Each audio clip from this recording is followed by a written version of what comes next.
Pessoal, então, boa noite, né, a todos vocês. Aula nova, dando sequência ao nosso curso. A última aula a gente estudou ação penal e hoje nós vamos entrar nas causas de extinção da punibilidade, né? Então, a gente vai estudar a punibilidade e as suas causas de extinção, ok? Não vale nem a pena tentar explicar o título, é melhor a gente já entrar na matéria que vocês vão ter uma visão melhor das coisas. Vamos lá. Conceito de punibilidade, né? Se a gente está falando de causas de extinção da punibilidade, a gente tem que entender o que é punibilidade, né? É o direito que tem o Estado de aplicar a sanção penal prevista na norma incriminadora contra quem praticou a infração penal. Então, pessoal, o sujeito comete uma prática criminosa, né? Então, o sujeito cometeu um crime, tá aqui, ó. O sujeito cometeu um crime. Nós vamos ter uma consequência. De acordo com o direito penal, quem comete o crime sofre uma sanção penal. E lembrando que a sanção penal, ela pode ser uma pena, no caso dos imputáveis, aqueles sujeitos que podem ser responsabilizados, né, criminalmente, ou a medida de segurança para os inimputáveis. E lembrando que os semi-imputáveis, ora recebem uma pena diminuída, né, uma pena reduzida, ora recebem uma medida de segurança. E o direito que tem o Estado, né, de aplicar essa sanção penal que é prevista na norma, né, é exatamente o nosso conceito de punibilidade. Então, a punibilidade é a capacidade que tem o Estado, né, de aplicar a sanção penal para aqueles que cometeram crimes, né, que violaram normas penais incriminadoras. Ok? E essa punibilidade, ela vem por meio da sanção penal, né, que pode ser a pena ou a medida de segurança. Então, a punibilidade, como se percebe, não integra o conceito analítico de crime, né, uma vez que compõe apenas uma consequência jurídica, né, um efeito do crime. Lembra daquele conceito analítico de crime que a gente tanto estuda, né? Tanto estudamos lá no primeiro não, né, no último semestre, né, no Direito Penal 1, olha lá, o que é crime? O crime é um fato típico, ilícito e culpável. A teoria utilizada no Brasil de forma majoritária é a teoria tripartida, né? Porque são três elementos: fato típico, ilícito e culpável, né? Mas temos também a teoria quadripartite, que inclui a punibilidade no conceito analítico de crime. Eu só estou mencionando aqui que existe uma quarta teoria, tá? Porque a doutrina majoritária no Brasil usa a teoria tripartite. Uma pequena parte da doutrina até utiliza a teoria bipartida, né? O próprio Luiz Flávio Gomes, né, um dos grandes juristas aí do nosso país, utilizava a teoria bipartida, no sentido de que o crime é um fato típico e ilícito, né? O conceito de culpabilidade também não integraria o crime, tá? E como uma parcela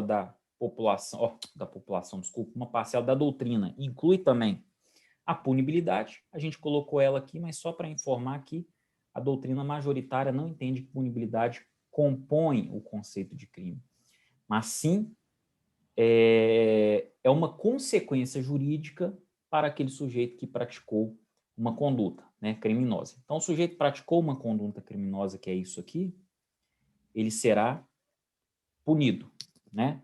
Ele será punido em razão da prática criminosa. Perfeito? Aliás, ele será punido ou não, porque justamente nessa aula a gente vai ver que existem várias causas de extinção da punibilidade. Então, o sujeito que cometeu um crime e o crime prescreveu, né, ele simplesmente não poderá ser mais punido. Então, porque não tem punibilidade, também não tem crime? Claro que não, pessoal. Continua tendo crime. Ele só não poderá ser punido. Por quê? Porque a prescrição é uma causa extintiva da punibilidade, uma causa de extinção da punibilidade, tá? Então, vamos lá. O direito de punir, pessoal, ele não é absoluto, né? Isso não traz segurança jurídica. O Estado não pode punir a qualquer momento, quando ele quiser, da forma como ele queira, né? Então, praticado o injusto penal por um agente culpável, é possível que, no caso, né, no caso concreto, incida uma causa extintiva da punibilidade, fazendo com que o Estado não possa aplicar a sanção penal cominada no tipo penal. Então, o sujeito praticou o crime? Praticou. Vai receber a sanção? Não. Por quê? Porque o crime, por exemplo, prescreveu, e a prescrição é uma causa de extinção da punibilidade. Porque decaiu o prazo para a representação, que é de 6 meses, né, lá nos crimes contra a honra, por exemplo. Então, não pode o Estado punir, já decaiu o prazo para a vítima oferecer representação, dentre várias outras causas de extinção da punibilidade que a gente vai estudar aqui durante a nossa aula de hoje, tá? O artigo 107 do Código Penal apresenta um rol que é exemplificativo, tá? O rol do artigo 107, ele não é taxativo, é um rol exemplificativo de causas que fazem desaparecer o direito do Estado a aplicar a pena. São causas que simplesmente extinguem a punibilidade. Ah, professor, então não teve crime? Teve crime sim, o fato é típico, ilícito e culpável. Ele só não é punível. Se não é punível, é porque existe uma causa de extinção da punibilidade, tá? Pode haver causas extintivas da punibilidade previstas em outros artigos do Código Penal e também em leis especiais, ok? E não somente no artigo 107, né? Por isso que a gente fala que o rol de causas de extinção da punibilidade que estão lá no artigo 107 é um rol exemplificativo e não um rol exaustivo, né? Um rol taxativo. Não, por quê? Porque nós temos outras causas de extinção da punibilidade em outros artigos do Código Penal e também em leis especiais, né? Por exemplo, lá no caso do peculato, né? Artigo 312, parágrafo 3º, no caso do peculato culposo, o agente que repara, né, o dano causado à legislação, né, a legislação, desculpa, à administração pública, ele não será denunciado. Haverá ali uma extinção da punibilidade. Ele simplesmente não será denunciado, não vai acontecer nada, porque a administração tem interesse em recuperar o seu bem, né, lesado. No caso ali, o patrimônio, né, o patrimônio foi adquirido de forma indevida por outra pessoa em razão de um servidor público que agiu de forma culposa.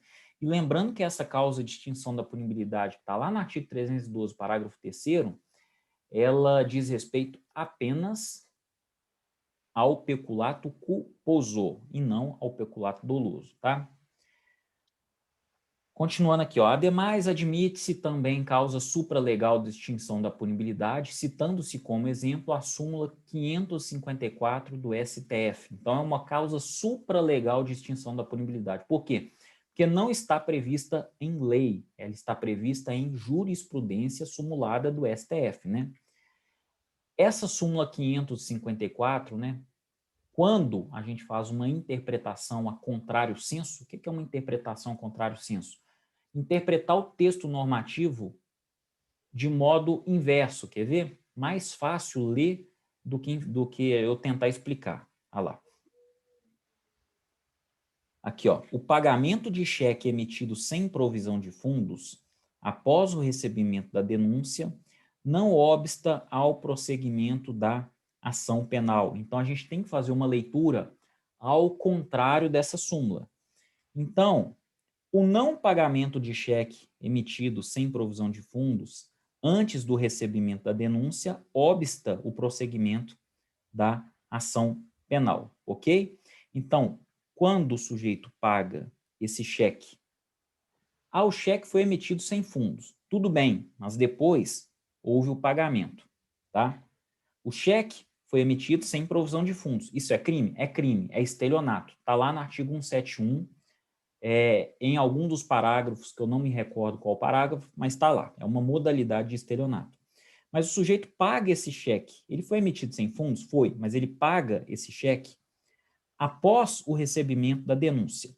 Se ele pagou após o recebimento da denúncia, isso não obsta o prosseguimento da ação penal. Mas se ele pagou antes do recebimento, então vamos fazer uma interpretação ao contrário sensu. Ele pagou antes do recebimento da denúncia, então o juiz ainda não se decidiu pelo recebimento da denúncia, tá? A denúncia foi proposta pelo MP, o Ministério Público, está lá na mesa do juiz para ele apreciar, mas ele ainda não apreciou, ou seja, a denúncia não foi recebida, ela foi até impetrada já, ela já foi imposta, mas não foi recebida pelo juiz. Antes da denúncia, nós temos aqui uma causa de extinção da punibilidade, tá? Então, essa aqui é uma causa supralegal de extinção da punibilidade, a súmula 554 do STF. Então, vamos lá. Eu falei para vocês, né, que o artigo 107 tem um rol exemplificativo das causas de extinção da punibilidade, tá? Lembrando, mais uma vez, esse rol é exemplificativo, não é exaustivo. Existem outras causas de extinção da punibilidade em outros artigos do Código Penal. Eu dei o exemplo ali do artigo 312, parágrafo 3º, né? Ou até mesmo fora da lei, uma causa supralegal, como é a súmula 554 do STF, né? Então, vamos lá. Extingue-se a punibilidade pela morte do agente, pela anistia, graça ou indulto, pela retroatividade de lei que não mais considera o fato como criminoso, né, a abolício criminis, pela prescrição, decadência ou perempção, pela renúncia do direito de queixa ou pelo perdão aceito nos crimes de ação privada, pela retratação do agente nos casos em que a lei admite, e pelo perdão judicial nos casos previstos em lei. Professor, não entendi a maioria dessas causas de extinção da punibilidade, eu só entendi mais ou menos a prescrição e decadência, o resto eu não tenho a menor ideia. Não importa. Por quê? Porque a gente vai ver uma por uma, tá? É o objetivo da nossa aula. A prescrição, pessoal, não será vista nesta aula de hoje, né? Uma vez que ela vai demandar muito tempo, ela demanda uma aula inteira. Então, a gente vai ver todas as causas de extinção da punibilidade do artigo 107, exceto a prescrição, que ficará para a próxima aula, tá? Então, vamos lá. Primeira delas, né? Morte do agente. Então, a gente tem a extinção da punibilidade pela morte do agente. Extingue-se a punibilidade pela morte do agente em decorrência do princípio mors omnia solvit. O que significa mors omnia solvit? Em latim, a morte apaga tudo. E se a morte apaga tudo, não faz sentido a gente denunciar, por exemplo, um morto. O sujeito cometeu o crime, mas morreu. Pessoal, a morte apaga tudo. Alguém vai responder pelo crime dele? Não, pelo crime não, tá? Princípio da intranscendência, né? Só é culpável a pessoa que praticou o crime. Ninguém pode assumir essa conduta criminosa por outrem. Se o sujeito morreu, ninguém será punido. É uma extinção da punibilidade de modo natural, inclusive, né? E a gente vai lembrar também do princípio constitucional da pessoalidade da pena, né? Então, nenhuma sanção criminal passará da pessoa do delinquente. Isso está lá no artigo 5º, inciso 45 da Constituição Federal de 88, tá? Então, vamos lá. Em razão da morte, extinguem-se todos os efeitos penais da sentença condenatória, tá? Os efeitos principais da sentença penal condenatória e também os efeitos secundários da sentença penal condenatória. E lembrando que nós já estudamos, né, efeitos penais e extrapenais principais e secundários da sentença penal condenatória. Quem não lembra, eu recomendo que retorne lá na aula, né, que está gravada no YouTube, ok? Contudo, os efeitos extrapenais permanecem, tá? Então, os efeitos extrapenais permanecem. Os efeitos penais serão extintos, né? Os efeitos penais, ó, serão extintos. Os principais e os secundários. Agora, os efeitos extrapenais permanecem, tá? A decisão definitiva, por exemplo, conserva a qualidade de título executivo judicial. Então, pode a vítima, né, executar essa sanção penal condenatória? Pode. E cobrar, por exemplo, uma indenização civil em razão do crime sofrido, né? Pode perfeitamente. Qual é a consequência disso? A consequência é que a família, né, no caso os herdeiros, eles vão responder, mas somente até o limite do valor da herança, ok? Somente até o limite do valor da herança. Lembrando que não estamos falando aqui de pena, não estamos nos reportando aos efeitos penais da sentença penal condenatória, nem os principais e nem os secundários. Nós estamos falando de efeitos extrapenais, tá? E a prova da existência da morte, pessoal, é somente com a certidão original do assento de óbito e somente à vista dela pode o juiz declarar extinta a punibilidade. Então, para que haja extinção da punibilidade pela morte, é necessário que nós juntemos aos autos a certidão de óbito, tá? Somente a certidão de óbito. Nada mais vai influenciar nessa decisão do magistrado, tá? Para declarar a extinção da punibilidade pela morte, tem que ser juntada a certidão de óbito. Anistia, graça e indulto, pessoal. Agora vamos lá. Situações mais distantes, né, do que ocorre de forma corriqueira, né? Na anistia, então vamos lá, uma por uma, né? Na anistia, o Estado, por meio de lei penal devidamente discutida no Congresso Nacional e sancionada pelo Executivo Federal, por razões de clemência política social, né? Ou melhor, por razões de clemência, por razões políticas, por razões sociais, né? E etc., o Estado esquece um fato criminoso, apagando os seus efeitos penais principais e secundários, tá?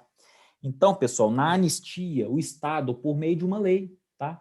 É uma lei que é discutida no Congresso Nacional e sancionada pelo Poder Executivo Federal. A lei, ela simplesmente fala que determinado fato criminoso não será punido, ou não será nem sequer processado, né? Isso acontece muito, pessoal, com crimes políticos, né? Depois que passa aquela época, né, depois que passou a ditadura, por exemplo, vários crimes políticos sofreram anistia, né? O Estado anistiou aquela conduta por razões de clemência. O que é clemência, pessoal? Clemência é perdão, né? Perdão. Então, o sujeito que praticou um determinado crime político lá, ele é perdoado pelo Estado. Isso se dá por meio da publicação de uma lei, via de regra, uma lei ordinária. Pode ser lei complementar? Pode, mas ela depende de um quórum maior, tá? Então, via de regra, lei ordinária. E essa lei ordinária, né, que tramita no Congresso Nacional e é sancionada posteriormente pelo Executivo Federal, como é em todas as sanções, né? Em todas as sanções legislativas, né? Então, pessoal, o Estado vai literalmente perdoar o sujeito que praticou determinado crime, e isso é anistia. A gente viu isso de forma mais comum aqui no Brasil, no período pós-ditadura, em que vários crimes foram anistiados, tá? Agora, lembrando, se os efeitos penais, né, são apagados, os efeitos extrapenais são mantidos, tá? Podendo a sentença condenatória, inclusive, ser executada no juízo civil, por exemplo, pedindo, né, como eu exemplifiquei agora há pouco, uma indenização civil, porque os efeitos extrapenais perduram, tá? A doutrina, pessoal, de modo geral, trata a graça e o indulto em conjunto, porque são duas modalidades muito semelhantes, tá? Nós temos muitas semelhanças entre ambos os institutos, né? Então, a gente falou de anistia, né? Anistia é lei, tá? Agora, a graça e o indulto, olha só, vamos tratar eles de forma igual, depois a gente vem com as diferenças, né? Ambos são concedidos pelo presidente da República, então não é o Congresso Nacional por meio de lei, né? Aqui é o presidente da República. Como? Por um decreto presidencial. Então, o instrumento normativo é o decreto presidencial, aquele que está lá no artigo 84, inciso 2º da Constituição, tá? Esse decreto presidencial que é um ato administrativo. E essa função do presidente da República, né, essa competência, ela pode ser delegada para ministros de Estado, para o Procurador-Geral da República e para o Advogado-Geral da União, ok? E atingem apenas os efeitos executórios penais da condenação, subsistindo o crime, a condenação irrecorrível e os seus efeitos secundários, penais e extrapenais. Então, apenas os efeitos executórios penais serão limitados, tá? O resto continua tudo. Então, pessoal, é um perdão, mas que não é proporcionado pelo Congresso Nacional por meio de lei, mas sim pelo presidente da República via decreto, tá? O presidente da República que perdoa aqui. Agora vamos ver as diferenças, né, de graça e indulto, e relembrando também com a anistia, que vai facilitar a compreensão. A anistia, pessoal, é no Congresso Nacional, correto? Por meio de lei. A graça e indulto é o presidente da República que concede, tá? Via decreto, né? Decreto presidencial. Mas ele pode também, né, o presidente da República, delegar para ministro de Estado, procurador-geral da República e o advogado-geral da União. Com relação aos efeitos sobre a sentença, né, na anistia, atinge-se todos os efeitos, tá? Penais, todos os efeitos penais. Os extrapenais, não. E na graça e indulto, pessoal, atinge somente os efeitos principais da condenação, tá? Somente os efeitos principais. Os efeitos secundários, não, tá? Eles subsistem. A anistia, pessoal, ela pode ocorrer antes ou depois do trânsito em julgado da sentença penal condenatória. Antes, né, durante o processo ali, por exemplo, aí o processo será encerrado de plano, né? Ou até depois do trânsito em julgado. O sujeito está lá cumprindo pena, olha, você foi anistiado, está livre, né? E na graça e no indulto, pessoal, só pode ocorrer, né, esse perdão, essa clemência do presidente da República após o trânsito em julgado da sentença condenatória. Antes, não. Só quando nós temos uma sentença, tá? Graça e indulto, né, aquela decisão do presidente da República, ou do ministro de Estado, procurador-geral da República, ou AGU, né, o advogado-geral da União, não pode ocorrer antes do trânsito em julgado. Eles não podem chegar, não, vai paralisar tudo aqui porque o presidente mandou. Não, de jeito nenhum. Isso só acontece na anistia, tá? Características, pessoal. Na anistias, né, nós temos um benefício coletivo. Não importa quem está sendo beneficiado ali. Anistia-se quem praticou determinada conduta durante o período militar, por exemplo. Qualquer um, tá? É concedido por lei ordinária, né, e não gera reincidência. Não gera reincidência porque anula os efeitos penais, né, principais e secundários. Então, não tem reincidência. E a graça e indulto? Vamos para a graça primeiro. Ó. A graça é um benefício individual e o indulto é um benefício coletivo. Está aí a grande diferença entre graça e indulto. Eu estou tratando ambos aqui como se fosse a mesma coisa, né? Mas agora, diferenças, olha lá. É um benefício individual. A graça, ela é concedida ao fulano de tal, né? Ao fulano de tal, ao ciclano, ao beltrano, e não a todas as pessoas. O indulto, não, né? O indulto é um benefício coletivo, né? Quem aí nunca ouviu falar no tal do indulto de Natal, né? Quando vários presos são colocados na rua em razão da clemência concedida pelo presidente da República no período natalino, né? É o indulto mais comum que a gente vê na prática. E na graça, pessoal, você precisa requerer ao juiz, né? A graça que é individual, inclusive, ela precisa ser requerida ao juiz. No indulto, existe a decisão de ofício, né? O juiz pode, de ofício, solicitar aquele indulto ao presidente da República, tá? Na graça, a parte requer ao juiz que sobe o pedido para o presidente da República, é ele que vai editar o decreto, né, reconhecendo aí a graça, ok? E em ambas as situações aqui, nós teremos a reincidência, porque os efeitos secundários, né, penais, eles perduram, eles não são retirados como ocorre na anistia, né? Na anistia não tem efeito penal, nem primário, nem secundário. Se não tem efeito secundário, não gera reincidência. Beleza? Então vamos lá. A graça e o indulto, pessoal, que a gente sempre trata, né, de forma conjunta, porque são praticamente a mesma coisa, com aquelas pouquíssimas diferenças, né? Elas podem ser plenas, né, ou plenos, quando extinguem totalmente a pena, ou então parciais, quando concedem a pena, quando concedem apenas diminuição da pena ou a sua comutação, tá? e eles podem ser incondicionados, né, quando a lei não impõe qualquer requisito para sua concessão, ou condicionados quando a lei impõe algum requisito. Por exemplo, o ressarcimento do dano, né? Então, pode entender, né? Pode entender. No caso, por exemplo, dos crimes patrimoniais, né? A lei prevê para os casos aí de extinção da punibilidade que seja reparado o dano. Então, quando a lei prevê isso, né? Existe uma condição legal, que é o ressarcimento do dano, ok? Então, no caso de alguém receber a graça ou o indulto, né, depois da prática de um crime patrimonial não violento, como, por exemplo, o furto, a própria lei impõe que o dano tem que ser ressarcido e você precisa ressarcir o dano também para receber aí a graça ou o indulto. Então, ó, lembrando mais uma vez, gente, anistia, graça e indulto são formas de indulgência soberana. Indulgência é perdão, né? Perdão. A anistia, mais uma vez, ó, é concedida por lei do Congresso Nacional, tá?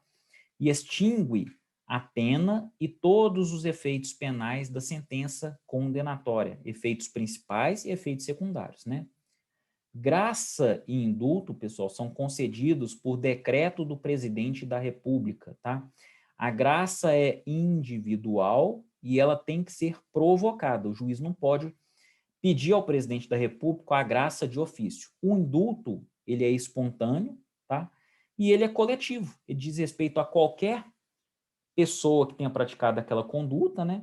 E ele é espontâneo no sentido que o próprio juiz pode solicitar um indulto de ofício. E, via de regra, né, são os juízes que encaminham para o presidente da República aquela lista de quem será beneficiado com o famoso indulto de Natal, tá?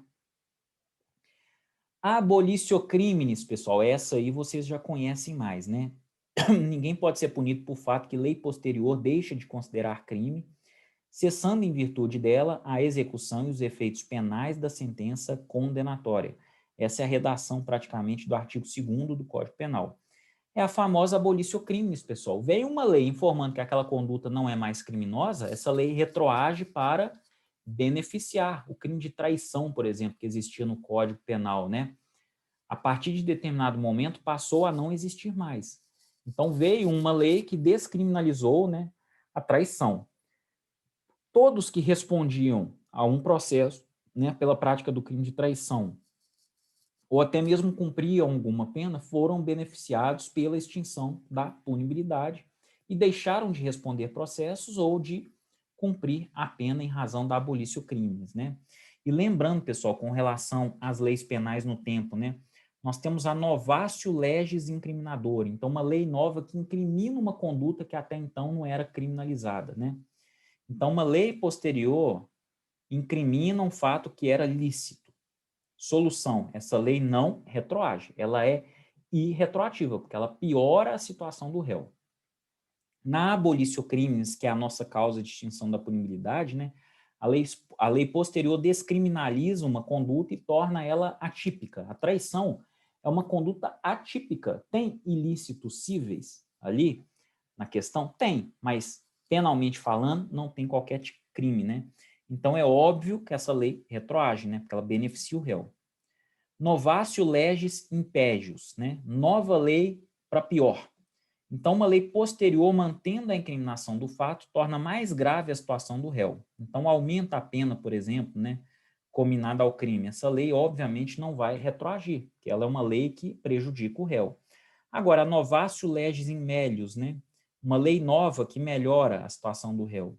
Nós teremos a retroatividade. Embora essa lei não tenha extinto, né, ou extinguido a conduta, ela vai retroagir porque ela, por exemplo, diminuiu a pena, né?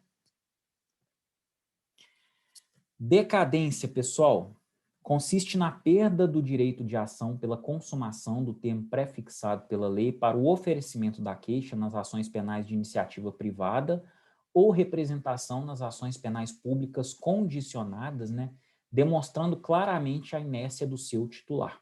Então, decadência, pessoal, é simplesmente o prazo em que a vítima, o ofendido, tem, né, para dar início a algum procedimento, esse prazo é esgotado. Esse prazo não é prescricional, é um prazo decadencial, um prazo mais curto, né? E via de regra é de 6 meses. 6 meses é o prazo que tem a vítima para representar, no caso de ação penal privada ou no caso de ação penal pública condicionada à representação. Se ele não representou naquele período, existe uma presunção, né, absoluta, inclusive, de que ele não quis representar, não quis tomar providências, né, no caso aí da ação penal privada ou da ação penal pública condicionada à representação. Então, decaiu o seu direito, nada mais pode ser feito ali, tá? E o artigo 103 do Código Penal, que é também o artigo 38 do Código de Processo Penal, estabelece que, salvo disposição expressa em contrário, o ofendido decai do direito de queixa ou de representação se não o exercer dentro do prazo de 6 meses, contado do dia em que veio a saber quem é o autor do crime. Então, lembrando, pessoal, o início desse prazo, ou melhor, desse prazo decadencial, não é contado da conduta, mas sim de quando a vítima, né, o ofendido ou seu representante legal venha a saber quem é o autor da conduta. Porque existem crimes aí que são cometidos por pessoa que você não sabe quem é a pessoa, né? Vários crimes, né? Você foi ofendido por uma carta anônima, você não sabe quem é o autor daquela carta anônima. Você precisa representar, mas representar contra quem? Poxa, eu não tenho nem ideia. Aí 2 anos depois você descobre quem é o autor daquela carta anônima que te ofendeu. Aí você possui o prazo aí de 6 meses, né, para representar. E lembrando, pessoal, que 6 meses é uma coisa, 180 dias é outra, né? Esses prazos não vão necessariamente bater. Esse termo inicial visa alcançar aquelas infrações cometidas na clandestinidade ou cuja autoria não é conhecida de plano, tá? Ou, na hipótese de ação privada subsidiária da pública, do dia em que se esgota o prazo para o oferecimento da denúncia. Lembrando que nós temos também a ação penal privada subsidiária da pública, né? O Ministério Público não ofereceu denúncia no prazo que ele tinha, e esse prazo é muito curto, né? 5 dias para réu preso ou 15 dias para réu solto, tem à parte o prazo decadencial de 6 meses para interpor uma queixa-crime substitutiva da denúncia, tá? Então, nesses casos, né, o prazo é iniciado quando esgota o prazo para oferecimento da denúncia por parte do Ministério Público.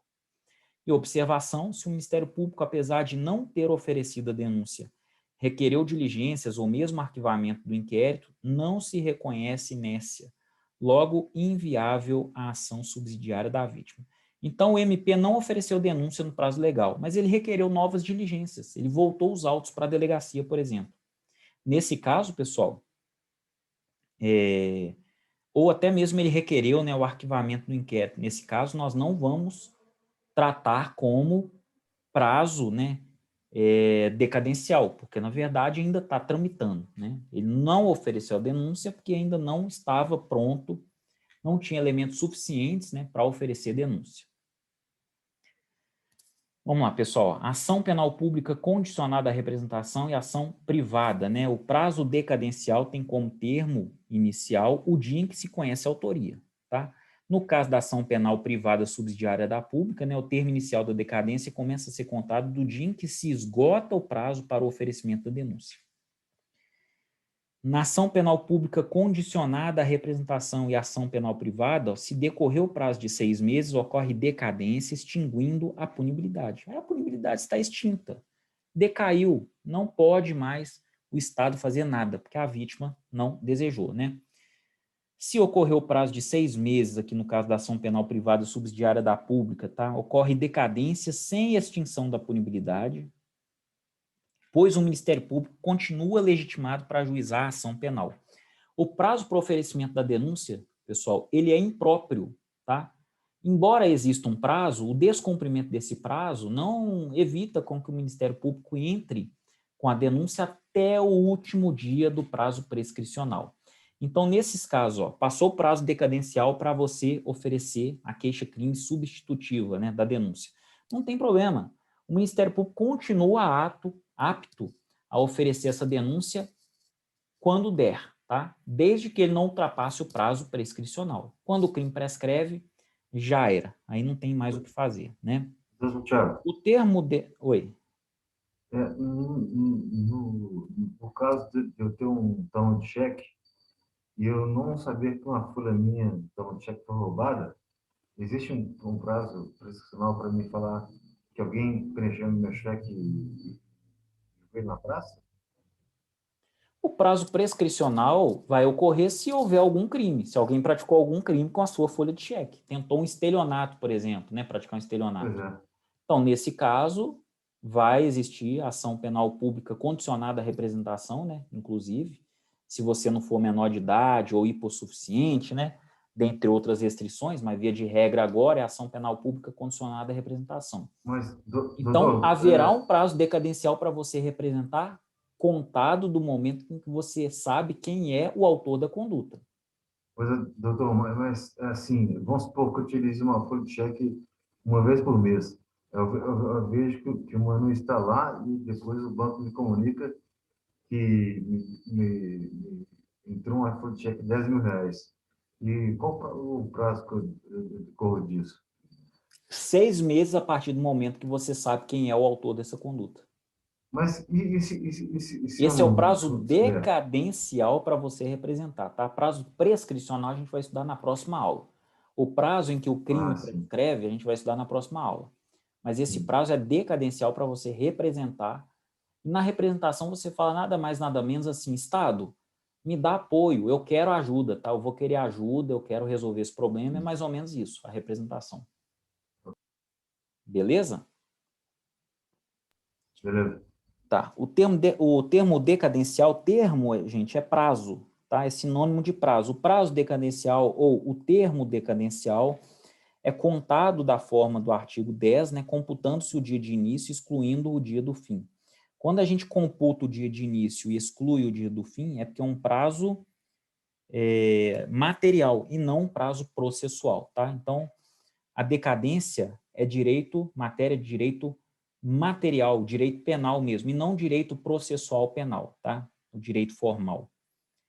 E trata-se de um prazo fatal, ou seja, improrrogável, não ficando sujeito a causas de interrupção ou suspensão. Então, decadência é assim, é um prazo improrrogável, ele não fica suspenso e também não é interrompido, tá? E as causas de suspensão e interrupção a gente vai até estudar com mais ênfase na próxima aula. Perempção, pessoal, quinta causa de extinção da punibilidade, né? Perempção. O que é perempção? Considera efeito natural de conduta processual penal omissiva. Incide somente sobre as ações penais privadas, desde que exclusiva ou personalíssima, uma vez que, em se tratando de ação penal privada subsidiária da pública, a inércia do querelante implica na retomada da titularidade da ação por parte do MP. Então, o que é a perempção, pessoal? A parte dá mole, não fazer nada, né? A parte simplesmente ficar inerte aí pelo prazo de 60 dias, não fazer nada, não tocar o inquérito, né? Não é o juiz que toca o processo, gente, é as partes, são as partes, na verdade. As partes precisam tocar o inquérito, provocar o juiz para que ele dê sequência, né? As hipóteses de perempção estão anunciadas no artigo 60 do Código de Processo Penal. Olha lá. Quando iniciada a ação penal privada, né, o querelante deixa de promover o andamento do processo durante 30 dias seguidos, né? Então, no caso de ação penal privada, o querelante, né, que é quem entrou com a petição inicial, que é a queixa, né, ele deixa de promover um andamento do processo durante 30 dias. O processo ficou parado durante 30 dias. Houve perempção, acabou. Considera-se que não havia mais interesse na causa e ela foi abandonada, tá? Quando, falecendo o querelante ou sobrevindo sua incapacidade, não comparecer em juízo para prosseguir no processo, dentro do prazo de 60 dias, qualquer das pessoas a quem couber fazê-lo, ressalvado o disposto no artigo 36. Então, a vítima, pessoal, faleceu. Ninguém pode fazer mais nada? Claro que pode, né? A gente tem um famoso CAD, que a gente sempre conversa aqui nas nossas aulas, né? É o companheiro, né, que foi inserido pela doutrina, o cônjuge, ascendente, descendente e o irmão. Para assumir a titularidade da ação, né, esse CAD, né, o companheiro, o cônjuge, o ascendente, o descendente ou irmão, eles possuem 60 dias, né, um prazo decadencial de 60 dias, para chegar nos autos e falar, Estado, eu vou continuar. Embora a vítima tenha morrido, eu que sou o filho dela, por exemplo, eu vou dar continuidade às investigações. Né? As investigações não, ao processo penal. Né? C. Quando o querelante deixar de comparecer sem motivo justificado a qualquer ato do processo a que deva estar presente ou deixar de formular o pedido de condenação nas alegações finais. Então, o querelante simplesmente não compareceu, não houve motivo justificado, né? Ele não compareceu a algum ato do processo, a audiência, por exemplo, de instrução e julgamento, né? Ou então ele deixou de formular o pedido de condenação nas alegações finais, né? Vocês vão estudar isso com calma lá no processo penal, mas as alegações finais constituem o último ato antes do juiz proferir a sentença dele. Elas podem ocorrer de forma oral ou escrita, né? Então, o querelante, né, ele simplesmente não apresenta as alegações finais, ele não está apresentando o que ele deseja do Estado. Ele deseja a condenação, né, em face do artigo tal, inciso tal, parágrafo tal, a extinção da punibilidade pela perempção diante dessa inércia, tá? E D, quando sendo o querelante pessoa jurídica, esta se extinguir sem deixar sucessor. É uma pessoa jurídica, foi extinta, né? Deu-se baixa nessa empresa e não houve nenhum sucessor. Então, nesse caso, temos também a perempção, tá? E terminando, pessoal, vamos estudar agora o perdão do ofendido. Eu até coloquei perdão aceito, né, do ofendido. Por quê? Porque o ofendido ele tem que aceitar esse perdão, seja de forma expressa ou seja de forma tácita, mas ele precisa aceitar esse perdão, tá? Então, conforme o artigo 105 do Código Penal, o perdão do ofendido nos crimes em que se procede mediante queixa obsta o prosseguimento da ação, tá? É cabível, pessoal, somente na ação penal de iniciativa privada, tá? Podendo ser processual, que é concedido no bojo dos autos, ou extraprocessual, né, no cartório, lá na Polícia Civil, por exemplo, né, na fase investigativa. Esse perdão pode ser expresso ou ele pode ser tácito, né? Tácito é o perdão que resulta da prática de ato incompatível com a vontade de prosseguir na ação penal. Então, qual ato é incompatível, né, com a vontade de prosseguir na ação penal? É aquele exemplo que a doutrina gosta, quando a vítima chama o agressor para ser o seu padrinho de casamento. Poxa, se ela chamou o sujeito para ser o seu padrinho de casamento, é porque ela não está nem aí mais com isso, né? Então, nós temos aí o perdão aceito pelo ofendido de forma tácita, né? Não é de forma expressa. Ele não declarou em lugar nenhum formalmente, eu perdoo, está perdoado, né? Não quero mais ação penal. Tá? Isso foi de forma tácita. E o ato é bilateral, né, gente?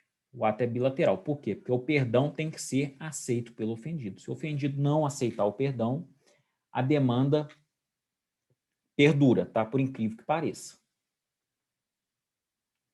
Perdão judicial, pessoal. Não quero que vocês confundam o perdão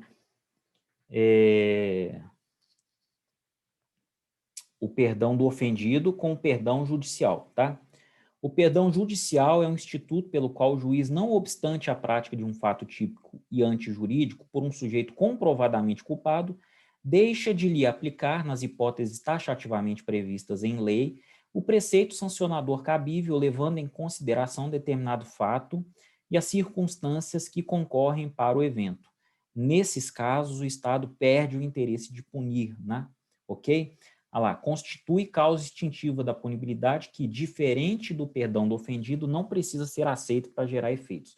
Então, aqui, o sujeito que está respondendo, né, criminalmente, ele não precisa aceitar o perdão, tá? Ele não precisa aceitar o perdão. Então, vamos lá, pessoal.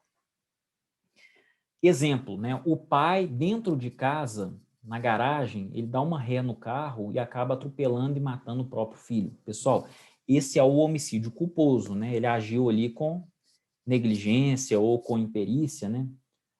Imperícia não, com negligência ou com imprudência, a depender do caso, né? Enfim, forma culposa do crime, né? Da prática criminosa. Será que um pai precisa ser preso, gente? para reparar esse dano social, um homicídio culposo promovido por ele contra o próprio filho? Ou será que a morte do próprio filho já é suficiente para, né, puni-lo na vida inteira? Eu, O eu, juiz, a- nessas eu acho que não, situações, doutor. considerando, né, o juiz considerando a abertura do artigo 107 e considerando que o artigo 121 permite, salvo engano, parágrafo 6º. Se não for sexto, é terceiro, alguma coisa assim, tá? Tá entre o terceiro e o sexto. O juiz pode, a depender do caso concreto, oferecer esse perdão judicial. Por isso é perdão judicial. É o juiz que perdoa o agressor. É o juiz que perdoa o agressor. Isso porque a lei permitiu, está lá no artigo 121. A lei permite o perdão judicial. No caso do artigo 129, também lesão corporal, existe o instituto do perdão judicial. E existem pouquíssimos casos, tá? Então, o juiz, independentemente do réu aceitar ou não, ele vai extinguir o processo, né, pela prática do perdão judicial. Ah lá. Eu quero mostrar para vocês a diferença, né, do perdão do ofendido, que eu coloco até, né, perdão aceito pelo ofendido, do perdão judicial. O perdão do ofendido ele é concedido pela vítima, né, é a vítima que perdoa, ou então o representante legal da vítima.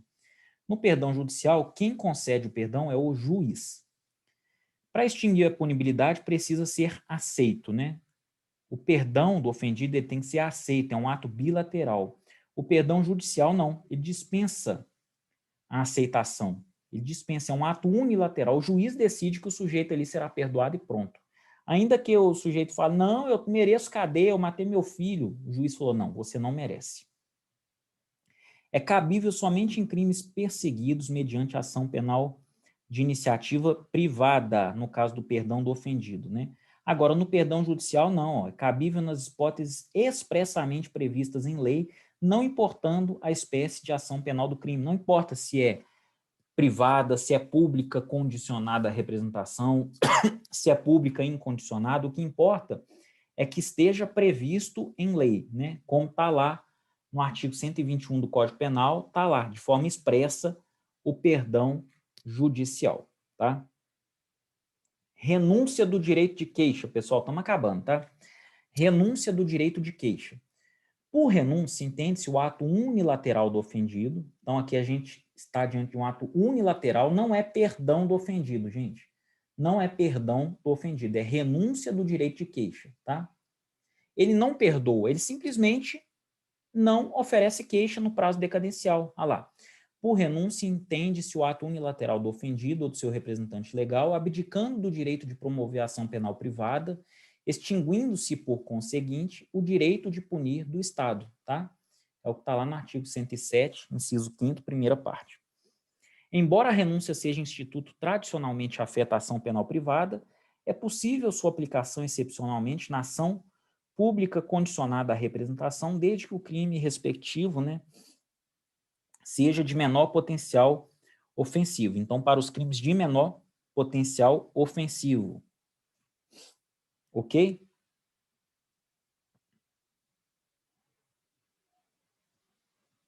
Aqui, ó, menor potencial ofensivo. Nesses casos, há disciplina própria, né, na Lei 9.099 de 95, que é a Lei dos Juizados Especiais, né, onde tramita o rito sumaríssimo, estabelecendo que o acordo homologado entre o agente e o ofendido, né, a composição civil dos danos, acarreta a renúncia do direito de queixa e de representação. Então, a Lei 9.099 fala, ó, vamos fazer a recomposição dos danos? Vamos. Contudo, essa composição civil, ela acarreta na renúncia do direito de queixa e de representação. A partir do momento que o sujeito faz essa recomposição ou composição civil, não pode mais representar criminalmente, tá? Por isso, a gente fala aqui também, usa esse instituto da renúncia, né, tanto para ação penal privada, porque na privada sou eu que decido quando que eu vou entrar ou se não vou entrar, e no caso aqui da ação da Lei 9.099, nos casos de crimes de menor potencial ofensivo, a lei fala, olha, se você fizer a composição, você está renunciando automaticamente ao direito de queixa e de apresentação. Doutor Tiago, Sim.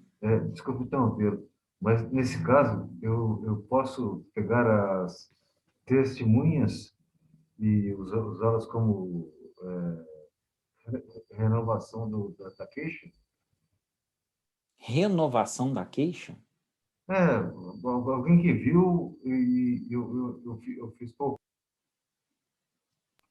Alguém que viu fez pouco caso, assim, mas eu quero entrar de Não, novo. mas essa pessoa que viu, ela vai ser intimada como testemunha, só isso. Não, não existe esse negócio de, como é que você falou aí mesmo? Reafirmação, como é que é?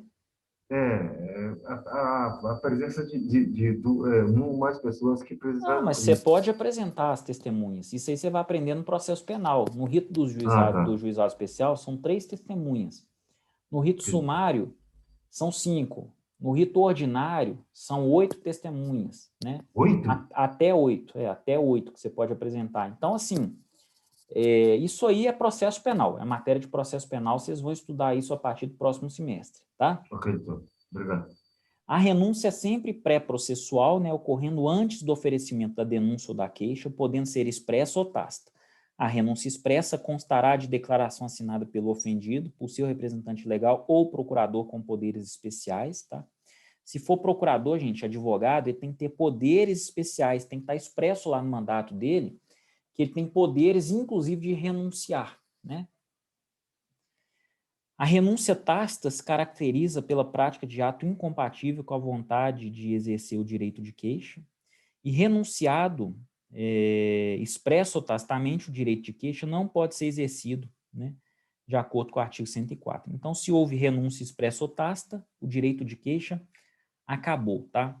Com fundamento no princípio da indivisibilidade da ação privada, havendo concurso de agentes, a renúncia ao direito de queixa em relação a um dos autores do crime, a todos estenderá, importando em abdicação tácita. Então, se você renuncia à queixa em favor de um dos autores, vamos supor que é um crime promovido por 4 pessoas. Eu renunciei a favor de um dos autores. Esse aqui é meu amigo, eu vou renunciar, eu não vou sacanear ele, não. Pessoal, na prática, essa renúncia se estende a todos e nós consideramos uma abdicação tácita, ok? Isso, inclusive, está no Código de Processo Penal, artigo 100, ou melhor, artigo 49 do CPP. Na hipótese de 2 vítimas, a renúncia de uma vítima não prejudica a outra, né? São direitos autônomos. Uma desistiu, renunciou, beleza, o meu direito ainda perdura, permanece. Eu vou representar.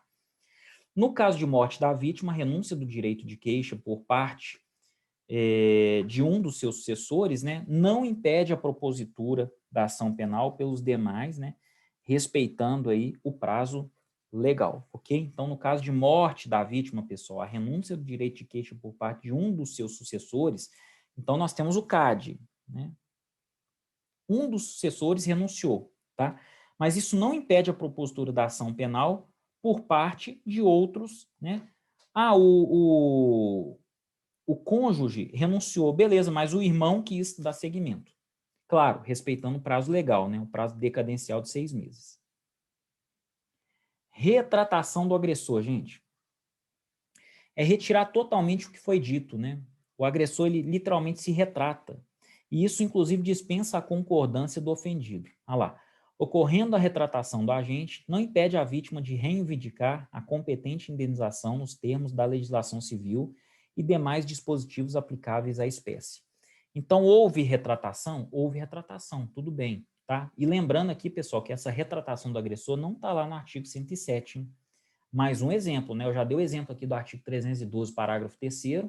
Agora, a gente está falando da retratação no artigo 143 do Código Penal, tá? A retratação do agressor como causa de extinção do direito de punir do Estado só é admitida nos casos expressamente previstos em lei, a saber, né? Então, precisa estar previsto em lei essa retratação. Calúnia e difamação, por exemplo, olha lá, o querelado que antes da sentença se retrata cabalmente da calúnia ou da difamação fica isento de pena.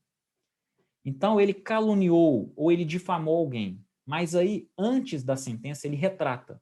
Retrata, fala, na verdade eu falei mentira, tal. Então, crime, pessoal, não vai ter mais, né? Porque nós teremos a extinção da punibilidade. Contudo, a vítima, né, conforme eu já afirmei no texto aqui, ela pode procurar danos morais, ela pode ir na área civil e pleitear tudo que ela quiser, tá? Mas criminalmente não. O falso testemunho e falsa perícia também, ó, pessoal, artigo 342, parágrafo 2º do Código Penal, olha lá. O fato deixa de ser punível se, antes da sentença, no processo em que ocorreu o ilícito, o agente se retrata ou declara a verdade. Então, nesses casos, né, a retratação do agressor também vai dar causa à extinção da punibilidade. Beleza, pessoal? E é isso. Falamos aí de várias causas, né, de extinção da punibilidade, e eu não vou entrar aqui na prescrição, porque senão vai ficar uma aula muito longa, e inclusive a gente tem aí matéria para uma aula inteira somente sobre prescrição. Beleza? Pessoal, eu vou interromper aqui a gravação, a gente vai continuar conversando com as pessoas que estão assistindo a aula ao vivo, tá? Quem estiver assistindo aí pelo YouTube e tiver ficado alguma dúvida, é só escrever aí nos comentários que eu respondo para você, tá joia? Ok, E é doutor. isso, tá? E é isso. Muito obrigado. Vou interromper a gravação aqui e eu continuo com as pessoas que estão presencialmente comigo aqui na sala de aula. Um grande abraço a todos e até mais. Ok, doutor.